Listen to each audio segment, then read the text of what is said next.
उसकी बेटी का नाम गुणवती था। वह अपनी माँ और भाई की लाडली थी, लेकिन भाभी को ननद फूटी आंख नहीं सुहाती थी। गुणवती ने जब से होश संभाला, तभी से वह तुलसा जी की पूजा पाठ किया करती थी। रोज तुलसी जी को जल से सींचती, दिया बाती करती, भोग चढ़ाती और रोज तुलसी जी के पास बैठकर 5 तुलसी जी के मीठे मीठे भजन सुनाती और कहती, हे तुलसा माता, सोने के लोटे में जल दो, लडवन का थाल दो। तभी उसके सामने सोने के लोटे में जल आ जाता और लडवन का थाल आ जाता, जिसे ले जाकर गुणवती अपनी माँ को दे देती। इससे उनके घर में कभी अन्न धन की कमी नहीं आई। इस तरह समय बीतने लगा। इस तरह ननद पूरे पूरे दिन तुलसी जी की सेवा पूजा में लगी रहती थी। घर का कोई कामकाज नहीं करती थी। उसकी भाभी जल भून जाती थी, क्योंकि घर का सारा काम उसे ही अकेले करना पड़ता था। तब एक दिन उसने अपने पति व सास से कहा कि आप गुणवती बाईसा से घर का कामकाज भी करवाया करो। आखिर यही काम आएगा, नहीं तो अगले घर में सब हमें ही ताना देंगे कि हमने इसे चूल्हे चौकी का काम नहीं सिखाया।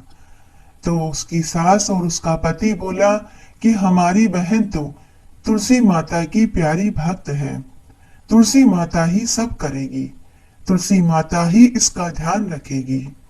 इस तरह समय बीतने लगा। गुणवती जब विवाह योग्य हुई, तब माँ ने अपने बेटे से कहा कि बेटा, तेरी बहन गुणवती विवाह योग्य हो गई है, तू इसके लिए कोई अच्छा घरवर ढूंढ, ताकि हम इसका धूमधाम से विवाह कर सकें। यह सुनते ही भाभी बोली कि मेरी तो एको एक लाडली ननद है, इसके लिए घरवर तो मैं ही ढूंढूंगी। कौन सी मेरी दो दो नंदे हैं, सारी नेक चार, गीत बन्निया, नाच गाना तो मैं ही करूंगी। तो उसके सास और पति ने कहा कि जैसा तुम ठीक समझो। तब भाभी मन ही मन सोचने लगी कि अब आया ऊंट पहाड़ के नीचे, अब मैं सारी कसर निकाल लूंगी।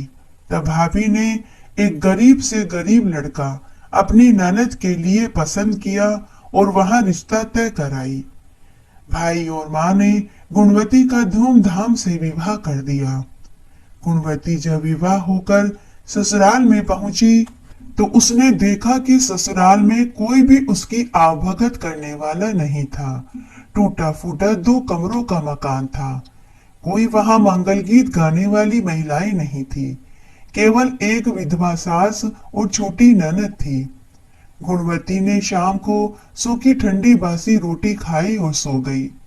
रोज की तरह गुणवती सुबह जल्दी उठी, नहाई धोई और अपने सास के पास गई और बोली कि सासू माँ, मेरे नित्य का नियम है कि मैं रोज सबसे पहले तुलसी जी की पूजा करती हूँ, उसके बाद ही अन्य काम करती हूँ। तो माँ, हमारे घर में तुलसी का पौधा कहाँ है, मैं तुलसी जी की पूजा कर सकूं। तो सास बोली कि बहू, हमारे घर में तो तुलसी का पौधा ही नहीं है, तुम अपनी ननद को साथ लेकर पड़ोस में चली जाओ, वहां तुलसी का पौधा है, तुम वहां पूजा कर आओ। तब गुणवती अपनी छोटी ननद को साथ लेकर पड़ोस में पूजा करने चली गई। वहां उसने तुलसी जी की पूजा करी। फिर हमेशा की तरह बोली कि हे तुलसी माता, सोने के लोटे में जल दो, लडवन का थाल दो। ऐसा कहते ही सोने के लोटे में जल आ गया और लडवन का थाल आ गया। गुणवती ने दोनों चीजें पड़ोसन को पांव छूकर दे दी। सोने का लोटा और लडवन का थाल देखते ही पड़ोसन के मन में लालच आ गया। पड़ोसन नई बहू को आशीर्वाद देते हुए बोली कि बहू, तुम तो रोज यहाँ पूजा करने आ जाया करो। उसके बाद ननद घर आई। घर आकर ननद ने अपनी माँ को पूरी बात बताई। यह सुनते ही सास का गुस्सा 7वें आसमान पर पहुंच गया। उसने कहा कि देखती हूँ कल तेरी भाभी पड़ोस में पूजा करने कैसे जाती है। दूसरे दिन जब बहू ने वापस सासू माँ से तुलसी की पूजा करने के लिए पड़ोस में जाने की अनुमति मांगी, तो सास, जो पहले से ही गुस्से में भरी बैठी थी, उसने कहा कि बहू, कोई जरूरत नहीं है रोज रोज पड़ोस में जाने की। चुपचाप घर के कामकाज में लग जाओ। और तेरे ये मायके के रीति रिवाज यहाँ नहीं चलेंगे। कोई तुलसी पूजा नहीं होगी। गुणवती अपनी सास से कुछ नहीं बोली। उसने घर का सारा कामकाज किया, झाड़ू पोछा, बर्तन, कपड़े, भोजन सभी करा, लेकिन उसने सम भोजन नहीं खाया, क्योंकि उसके नित्य का नियम था कि तुलसी पूजा करने के बाद ही वह अन्न जल ग्रहण करती थी। लेकिन आज उसने तुलसी पूजा नहीं करी, तो उसने अन्न जल भी नहीं खाया पिया। इस तरह 4 दिन निकल गए। तब एक रात्रि को तुलसी माता ने गुणवती को स्वप्न में दर्शन देकर कहा कि बेटी, आजकल न तो तू मेरी पूजा करती है, न ही जल से सींचती है, न ही दिया बाती करती है, और न ही तू मुझे मीठे मीठे भजन सुनाती है। तो गुणवती बोली कि हे तुलसी माँ, मेरे ससुराल में तुलसी जी का पौधा ही नहीं है।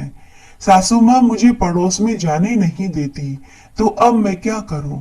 तब माँ तुलसी ने कहा कि बेटी, मैंने तेरे घर में अपना बसेरा बना लिया है।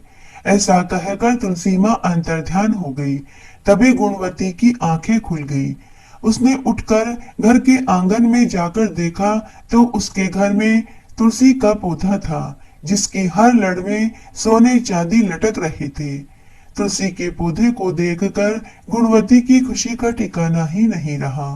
वह नहाई धोई, उसके बाद उसने तुलसी जी की पूजा करी, तुलसी जी को जल से सींचा, घी का दीपक जलाया और बोली कि हे तुलसी माँ, सोने के लोटे में जल दो, लडवन का थाल दो। कि तभी वहां दोनों चीजें आ गई। गुणवती ने ले जाकर अपनी सास को पांव छूकर दे दिया। सोने का लोटा और लडवन का थाल देकर सास और ननद बोली कि ये कहाँ से आए। तो गुणवती ने अपने स्वप्न वाली बात और आंगन में तुलसी के पौधे वाली पूरी बात अपनी सास और ननद को बता दी।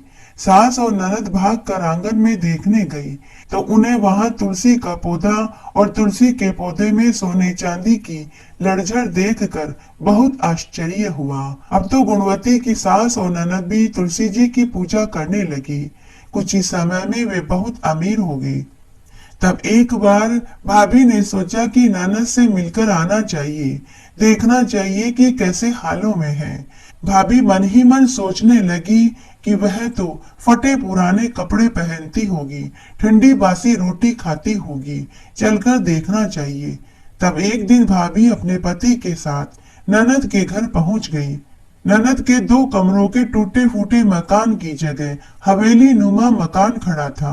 ननद की ठाट बाट देखकर भाभी की आंखें फटी की फटी रह गई, लेकिन भाई अपनी बहन की खुशियां देखकर बहुत खुश हुआ।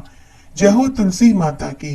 हे तुलसी माता, जैसा सुख, जैसे ठाट बाट आपने गुणवती को दिया, वैसे सबको देना। कहानी कहने वाले को, सुनने वाले को और हुक्कारा भरने वाले को।